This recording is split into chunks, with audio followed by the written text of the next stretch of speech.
we started our morning this morning with Dennis talking about resilience. And so this is our opportunity to experience and live resilience. So everybody up. Everybody stand up. And we're just going to move. So you've been in this room for a long time. We haven't had a lot of life. Left, right, just go up on your toes, swivel your head. All right, now we get the blood flow. All right, so actually, you're doing a great job. So everyone, do a big swaying, and it feels really good. And the reason it feels really good is that our bodies were built to move. That's what we do. We're built to move. We're not built to be sitting in conference rooms. Sorry, everyone can sit down. You've done a great job.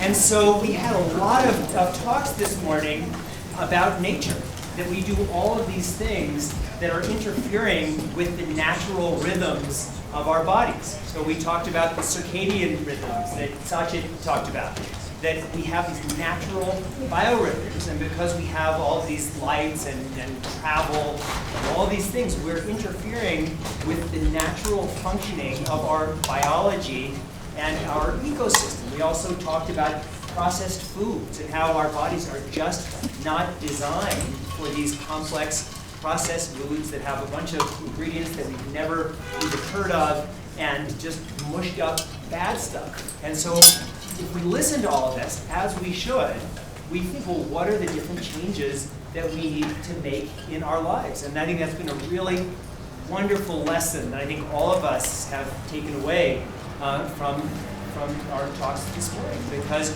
we are, it's not just that humans were just plopped here, we co-evolved with the environment around us. And the further away we get from that environment, whether it's through lights or travel or processed foods, the more we introduce our bodies to environments that our bodies aren't designed for. I think that's a really critically important message that we've experienced this morning.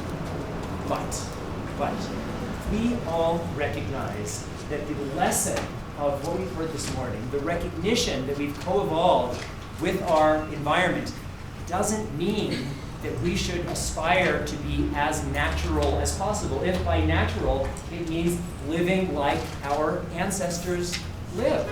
This morning, I woke up early, and I went for a run up on the Smuggler Trail. I don't know if I'm pointing to the right direction. It is actually. I went on a run, and it was beautiful. And I think everybody, when you go out and hike in nature, you think, God, this is so wonderful. It feels so great to be nature.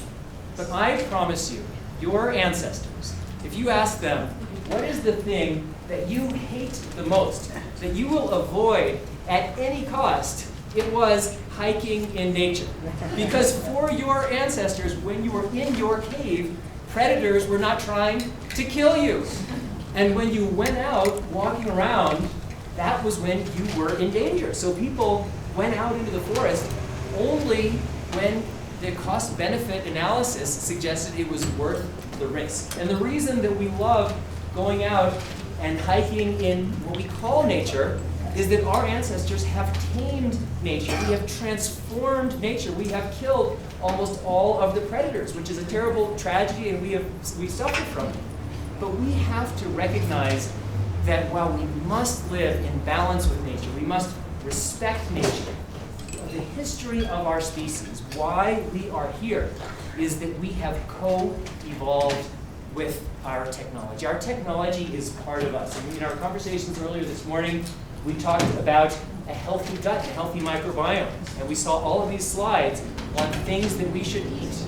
And pretty much all of these crops that you have seen, and we talked about our result of selective breeding by our ancestors over tens of thousands of years, and then agriculture. These people, these local farmers who we talked about, those are radical technologists. I mean, it's been 4 billion years of life on Earth. We've only had farming for about 12,000 years. Farming is a radical technology that has fundamentally transformed our world.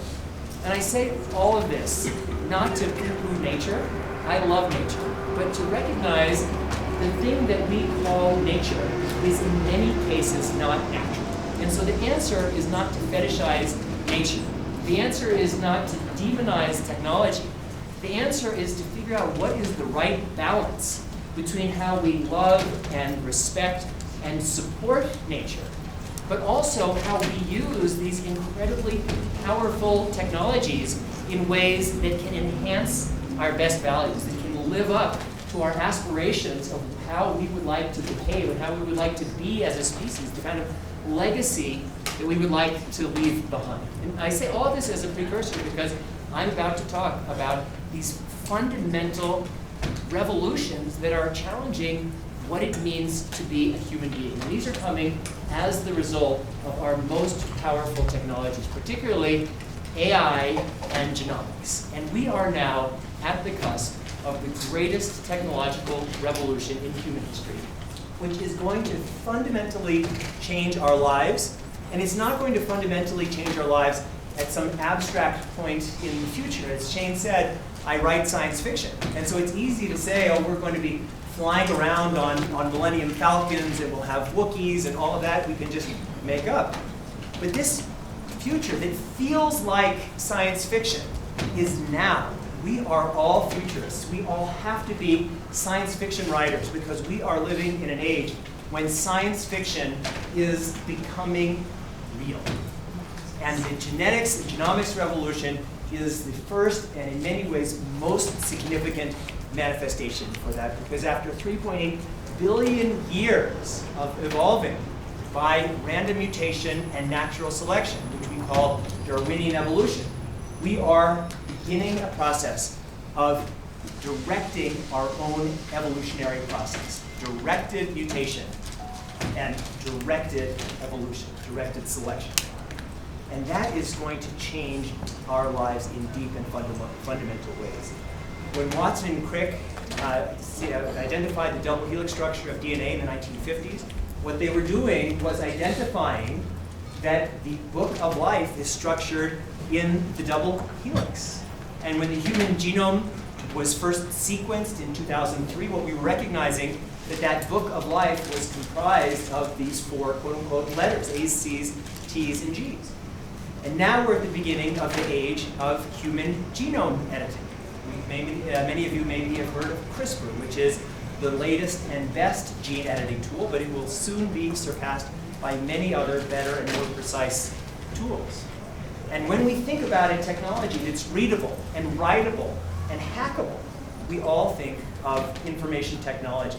And we have internalized this idea that our technology is evolving so rapidly, it's changing so rapidly, so much that if you get a new iPhone or a new TV or a new computer, and it's not significantly better than the last version, you feel that you have been cheated because you recognize that technology is variable. And yet, when we think about our own biology, we think of biology as fixed because we know our parents were Homo sapiens, our grandparents, our kids, maybe our grandkids, Homo sapiens. And yet, why do we think biology is fixed? I said we've had 3.8 billion years of life on this planet. We've only had Homo sapiens for about 300,000 years. We humans, let there be light. We humans have been the only, we've been the only humans on the planet for just 40,000 short years. So we know there has to be a lot of variability in biology, because how else would we have gone from single-cell organisms to the complexity of us? And that is what is the key lesson of this biotech revolution, is that biology is another form of information technology. And it will increasingly be readable and writable and hackable. And that is going to be expressed to us in some very, very personal ways starting now. The first is something that Momo and others have already talked about today, which is precision medicine. Right now, we live almost entirely in a world of generalized medicine and generalized healthcare. And that is, if you go to any hospital around the world, any quality hospital, any quality, well-educated doctor, you are going to be treated based on the fact that you are a human. So our treatment is based on population averages. And so for most cancer treatments, most drugs, you take it because you have a certain disease, or seem to have a certain disease, and there's a certain percentage chance it will help you, a chance it will do nothing, and a chance it will kill you. If it doesn't help you, try something else.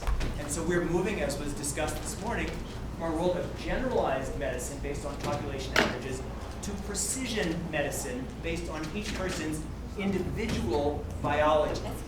And what that means is when you go for quality healthcare, your doctor is going to need to know who you are. And the way, the primary, we've talked about a lot of different sources of information. The most important, ta-da, and I don't need to yell anymore. The most important piece of information is going to be your sequenced genome. And so your sequenced genome is going to become, from just after birth or before, the foundation of your electronic health record. And so when you're treated, if you're going to be given a drug, it's going to be based on your personal biology. And the microbiome, there are other ways of measuring that, but the genome will be the most important.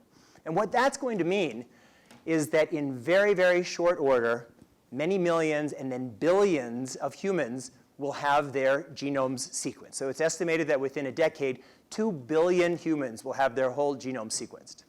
And what that is then going to do is allow us to have these massive data sets of people's genetic or genotypic information and their phenotypic information, meaning information about how those genes are expressed through their electronic health and life records.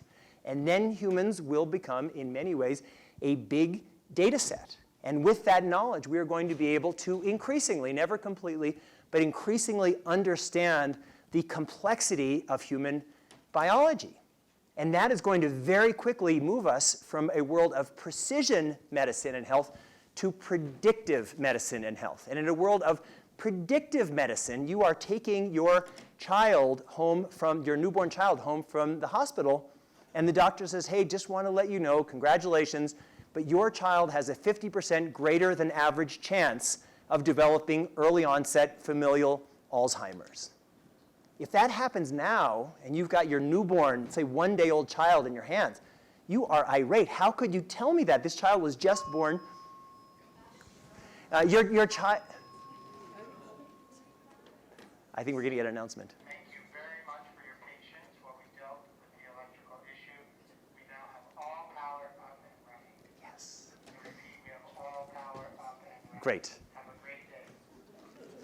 So right now you're pissed off when you have that information, but why should you be? Because if your doctor said your daughter has a 50% greater than average chance of developing breast cancer, wouldn't you want to know that, have that information? Wouldn't you want to start screening your daughter for breast cancer when she was 20 versus 40? We're all going to want that information, and we're going to live in a world where we won't have this kind of certainty, but we will have predictability based on averages. And we're going to have to live with that kind of complexity. And what that's going to do is very quickly move us into a new realm of thinking about genetics, because we don't have a healthcare genome, we don't have a disease genome, we have a human genome. And for our human genome, it's not telling us just about diseases. Our genome contains the blueprint of who, in many ways, we are and can be. And so we're going to be able to get lots more of information about our risks, our potentials, not completely, but predictive risks. So imagine this same doctor or somebody coming home from the hospital not just saying your child has the potential or has a risk of breast cancer, but your child has a greater than average chance of being excellent at physics or abstract math. How are we going to think about how we help our children realize this innate potential that they may have while avoiding a dehumanizing genetic determinism? And then the next phase of implementation is going to be a fundamental transformation of how we as humans make babies. And we are going to, the reason why I write a lot about the end of procreative sex is we are increasingly going to have less babies through sex and more babies through IVF and embryo screening. And in the beginning, we're going to do that because we're going to be able to significantly reduce the risk of deadly genetic diseases. But we're going to have all of this genetic information.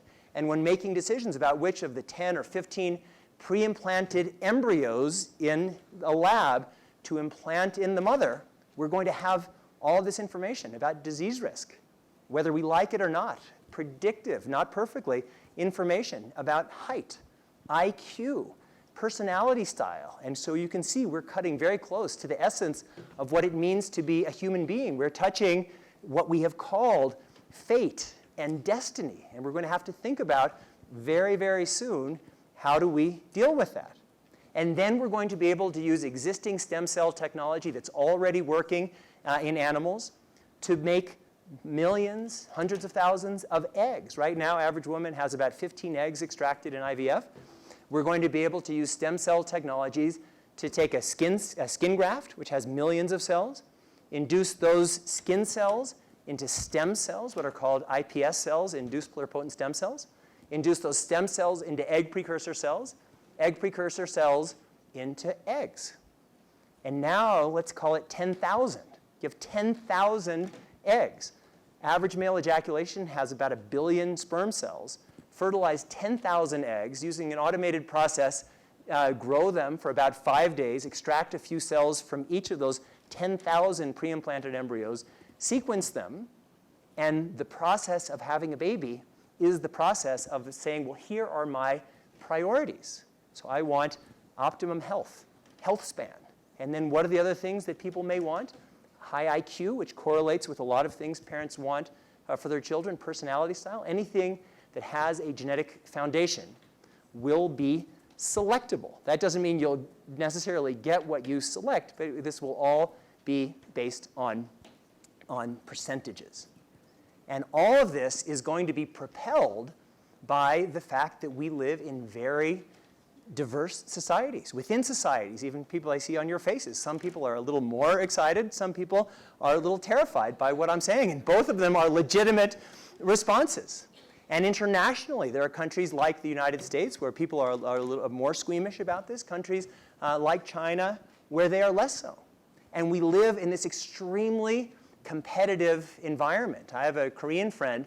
He has 12 tutors a week coming to his house for his 11-year-old daughter.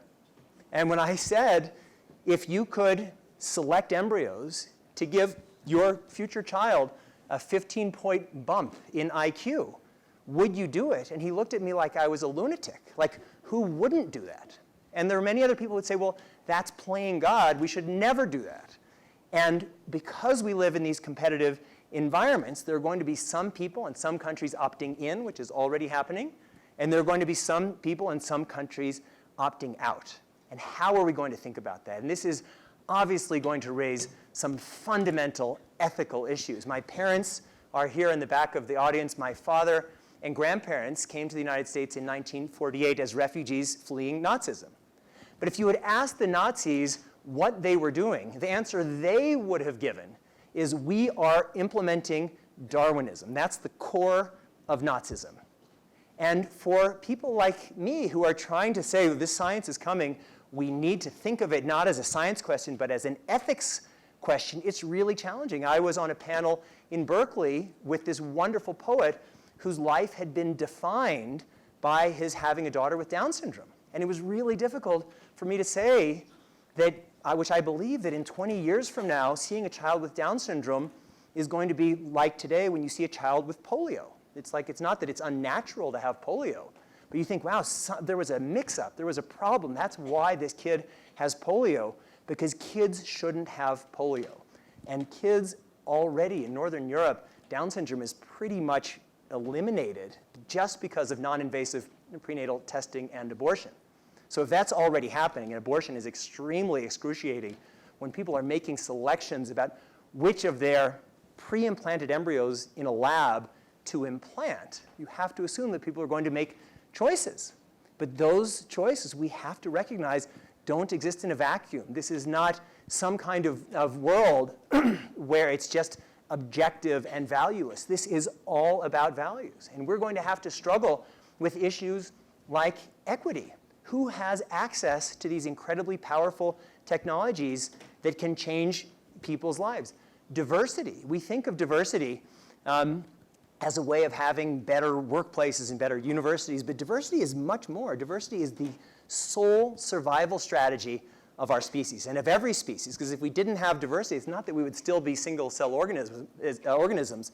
We would be nothing, because the reason those single-cell organisms evolved into us is that when they faced adversity, there was diversity. So even if we all make decisions that seem like a great idea, like eliminating deadly diseases, if you have a sickle cell disease, you're going to die. If you're a recessive carrier of the sickle cell mutation, you have increased resistance to malaria? How many diseases, or how much carrier status do we have in our bodies that is healthy in a way, but is exposing us to risk now that could be protective in the future? We have no way of knowing it because there's no good and bad in evolution. There's just being particularly well suited for the environment you're in, and those environments change.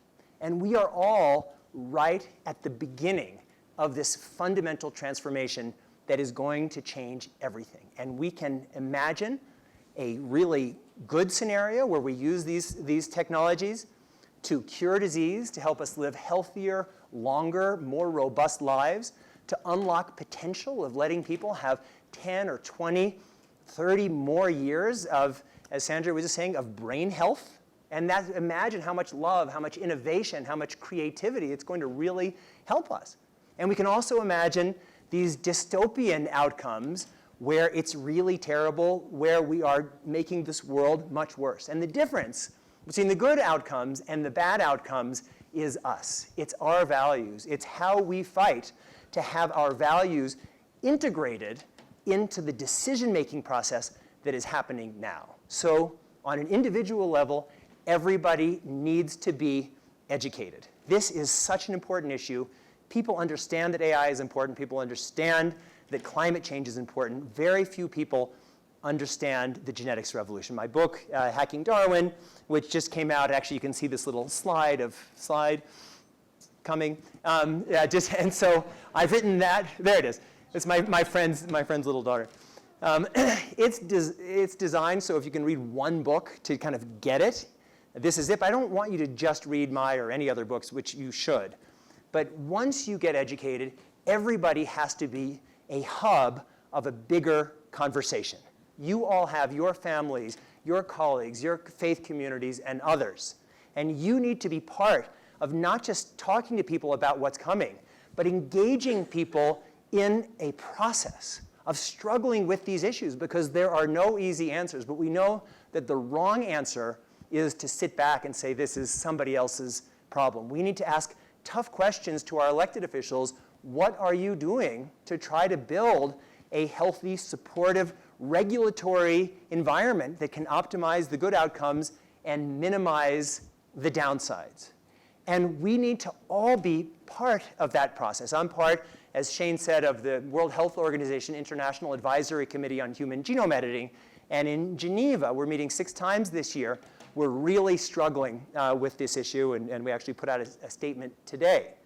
But it's not enough for the scientists, for the governments, for the international organizations even, to be making these decisions. What we are talking about is the future of our species, and that is all of our concern. We know how agitated people get on issues like genetically modified crops.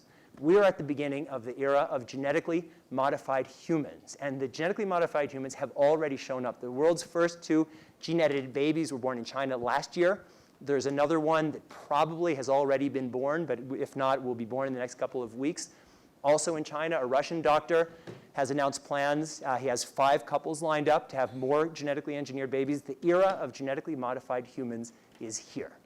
And it cannot be that 10 years from now, when this hits, when this is the most important issue in the world, all of us say, hey, I wasn't consulted. These big decisions have been made about the future of our species, and I wasn't consulted. If that happens, we're going to have riots. The way that we prevent that is everybody being educated, everybody recognizing that we are all hubs, and what we need is a global, species-wide, inclusive dialogue on the future of human genetic engineering that can lead to global norms, that can lead to global regulations. It sounds crazy. We heard the quote earlier about social movements. And we've had some success with issues like chemical weapons and biological weapons and nuclear weapons, and even imperfectly with climate change. This is our future. But if we all don't feel the future is up to us, we're going to be in big trouble. Thank you.